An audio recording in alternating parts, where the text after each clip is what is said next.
আর কি হয়েছে? ও এভাবে বিরো বাবা লজ্জা পেয়েছে মনে হয়। বাবা নীলা তো আমার জানি তো তোর ছাত্রী। ভাইয়া, বাবা যখন এগুলো পাত্রী খুঁজছিল তখন আমি নীলাপুর কথা বলেছি। তাই বলে তোমরা আমাকে একটা বার জানাবে না?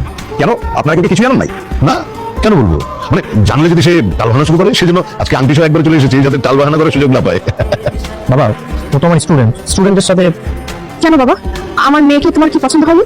না না তেমন কিছু না, আসলে আমরা মধ্যবিত্ত ফ্যামিলির, আর আপনারা তো সম্ভ্রান্ত ফ্যামিলির, আপনাদের সাথে আত্মীয়তা করবো সেটা তো একটু চিন্তা ভাবনা করা উচিত। দেখো ভাই একটা কথা বলি, মানুষের অবস্থান সবসময় এরকম থাকে। তুমি যে মন্ত্রণালয় চাকরি পেয়েছো, একদিন এমন হতে পারে তুমি আমাদের ছাড়া যাবা। No doubt about that. শোন, মানে আমাদের কিন্তু পছন্দ হয়েছে, আমাদের দিক থেকে আমরা রাজি।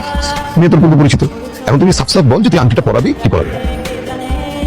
ঠিক আছে, আংটি পরানোর আগে আমি তুমি সাথে কথা বলতে চাই।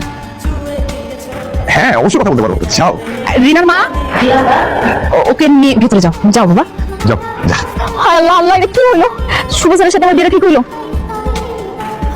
আল্লাহ, কতগুলো আমি কথা বলছি বানা বানা। ছি ছি, শুভ স্যারকে এখন মুখ দেখাবো কি?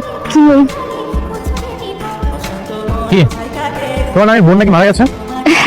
গিয়েছে তো, সে ছোটবেলায় মারা গিয়েছে স্যার। বিয়ের জন্য মিথ্যা কথা বলতে তোমার লজ্জা করলো না? লজ্জা করেছে বলি তো দৌড়ে ছাদে চলে আসলাম। আসলে বাসা থেকে বিয়ের কথা বলছিল। ঢাকঢোল পিটিয়ে কি বিয়ের কথা বলা যায় কোচিং এ সবার সামনে? বা এনি চান্স যদি আমার বিয়েটা না হতো, সবাই হাসাহাসি করতো না? আর সবচেয়ে বড় কথা, বিয়ের কথা বলে ছুটি নিব, সেটা শুনলেও তো ফ্রেন্ডরা হাসাহাসি করতো। সেই জন্য মিথ্যা কথা বলেছি। Sorry sir. সরি বলতে হবে না।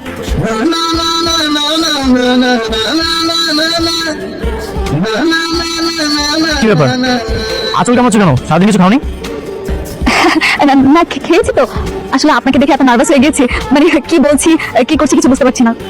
শোনো, আমি কেমন সেটা তুমি খুব ভালো করে জানো। আমি খুব সাধারণ একজন মানুষ, আমি ঘুরে বেঁচে কথা বলতে একদম পছন্দ করি না, স্ট্রেট ফরওয়ার্ড কথা বলতে খুব পছন্দ করি। হ্যাঁ আমি জানি তো। সঠিক লাইনে আসি, আমার তোমাকে বিয়ে করতে কোনো আপত্তি নেই। তোমার কি আমাকে বিয়ে করতে আপত্তি আছে? না ভাইয়া, একদমই না। আমি তো মনে মনে ভাবছিলাম কার সাথে আমার বিয়ে ঠিক হবে, তাকে আমি ঠিকভাবে চিনতে পারবো কিনা, তার সাথে মানিয়ে নিতে পারবো কিনা। যখন দেখলাম আপনার মতো একটা হ্যান্ডসাম ছেলের সাথে আমার বিয়ে ঠিক হয়েছে, যাকে আমি আগে থেকে চিনি, আমরা অনেক খুশি হয়ে গেছি। আপনার মতো একটা ভালো মানুষের সাথে আমার বিয়ে হবে, সেটা ভেবেই আমার খুব ভালো লাগছে। ঠিক আছে, তবে এখানে আমার একটা শর্ত আছে। কি শর্ত? আমিও রাজি, কিন্তু আমরা বিয়েটা কিছুদিন পরে করবো। আপাতত আমরা এঙ্গেজমেন্টটা করে রাখবো।